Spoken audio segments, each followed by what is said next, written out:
Hello friends, Koli and রূপ চ্যানেলে তোমাদের সবাইকে স্বাগত।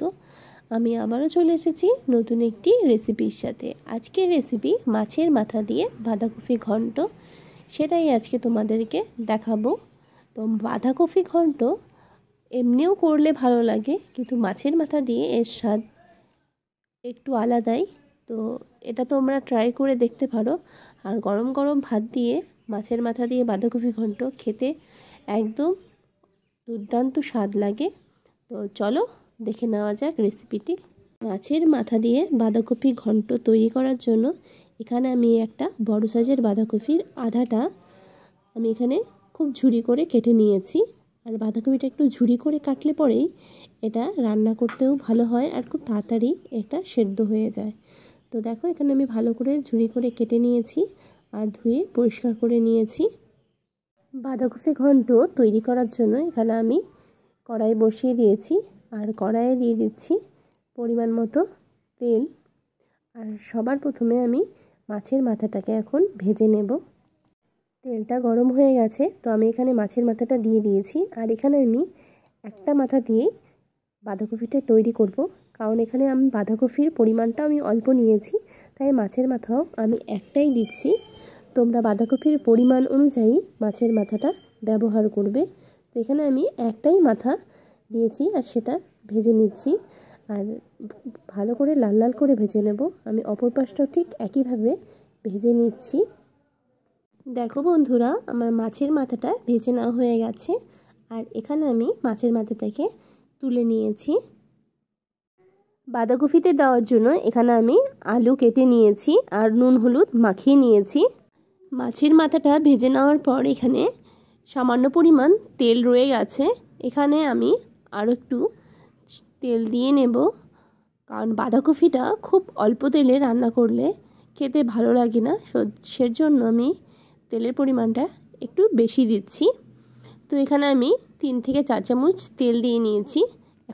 তেল গরম হয়ে গেছে, এখন এখানে নুন হলুদ মাখিয়ে রাখা আলুগুলো দিয়ে দিচ্ছি। আর আলুগুলো দেওয়ার পর মিডিয়াম আঁচে আলুগুলোকে হালকাভাবে ভেজে নেব। আর আলুগুলো ভেজে বাঁধাকপিটা রান্না করলে বাঁধাকপির খেতে আলুগুলো খুব সুস্বাদু লাগে। তো আলুগুলো অনেকটা ভাজা হয়ে গেছে, এখন এর মধ্যে আমি জিরে ফোড়ন দিয়ে দিয়েছি আর দিয়ে দিচ্ছি শুকনো লঙ্কা আর তেজপাতা। সব কিছু দেওয়ার পরও আমি 1 থেকে 2 মিনিট লো ফ্লেমে ফোড়নগুলোকে আলুর সাথে ভালো করে ভেজে নেব। তো চলো ভেজে নেওয়া যাক, তারপর ফিরে আসছি। এখানে সমস্ত কিছু খুব ভালোভাবে ভেজে নিয়েছি। এখন এর মধ্যে দিয়ে দেব কুচিয়ে রাখা বাঁধাকপিগুলো। তো সমস্ত বাঁধাকপি এখানে দিয়ে দেব আস্তে আস্তে। তো বাঁধাকপিগুলো দেওয়া হয়ে গেলে এরপর এর মধ্যে দিয়ে দিতে হবে পরিমাণ মতো নুন। তোমরা যেরকম নুন খেতে ভালোবাসো, কেউ একটু কম কেউ একটু বেশি, সেই পরিমাণ নুন দিয়ে দেবে। নুন দিয়ে দেওয়ার পর এরপর এটাকে খুব ভালোভাবে নাড়িয়ে নিতে হবে, যাতে সমস্ত জায়গায় নুনটা খুব ভালোভাবে মিশে যায়। আর এটাখানে নুন দেওয়ার ফলে বাঁধাকপি থেকে বেশ কিছুটা পরিমাণ জলও ছাড়বে। তো সেজন্য নুনটাকে ভালোভাবে মিশিয়ে দিচ্ছি সবার প্রথমে। এরপর এর মধ্যে দিয়ে দিচ্ছি 7 থেকে 8টা কাঁচা লঙ্কা চিড়ে। তোমরা তোমাদের পরিমাণ অনুযায়ী ঝালটা দেবে।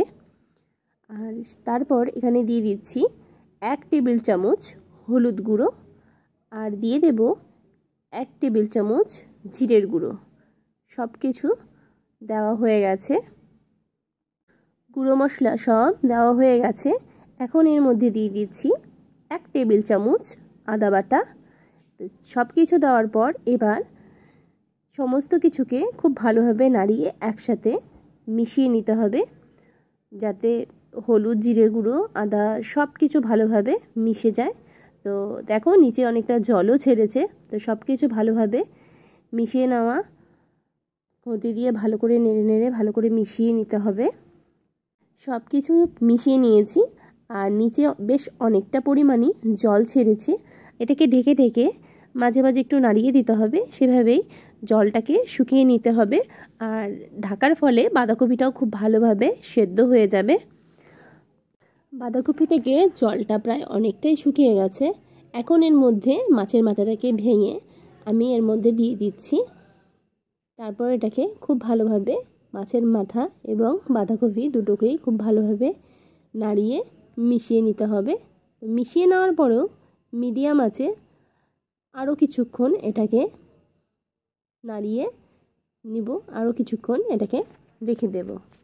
দেখতেই পারছো বন্ধুরা, বাঁধাকপিটা একদম ঝরঝরে হয়ে গেছে। এখন এর মধ্যে আমি 2 চামচ ময়দা আর সামান্য জলে গুলিয়ে আমি এতে অ্যাড করছি। ময়দার জায়গায় তোমরা চালের গুঁড়ো অ্যাড করতে পারো বা কর্নফ্লাওয়ার অ্যাড করতে পারো, বাট এখানে আমি ময়দারটাই অ্যাড করছি। তো দেওয়ার পর বাঁধাকপিটা দেখো একদম মাখো মাখো একটা ব্যাপার চলে এসছে। আর এটাকে আমি আরও কিছুক্ষণ ওভেনে একদম লো ফ্লেমে রেখে দেব, তাতে এই একটু যে জলটা যে অ্যাড করছি সেটাকে শুকিয়ে নিতে হবে। সেজন্য আমি আরও 2 থেকে 3 মিনিট ওভেনে রেখে দেব এটাকে আরও। বন্ধুরা, মাছের মাথা দিয়ে বাঁধাকপি আমার পুরোপুরি রেডি হয়ে গেছে।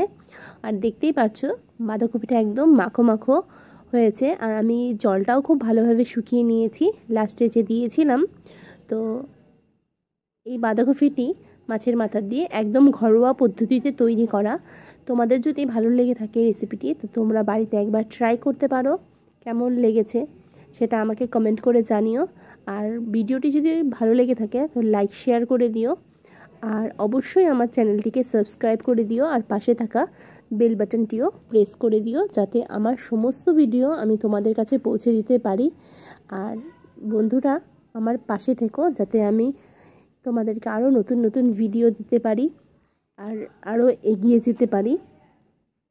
তো প্লিজ আমার সাথে থেকো, পাশে থেকো, এটাই চাই, আর কিছুই নয়। তো আবার দেখা হবে নতুন একটি রেসিপির সাথে।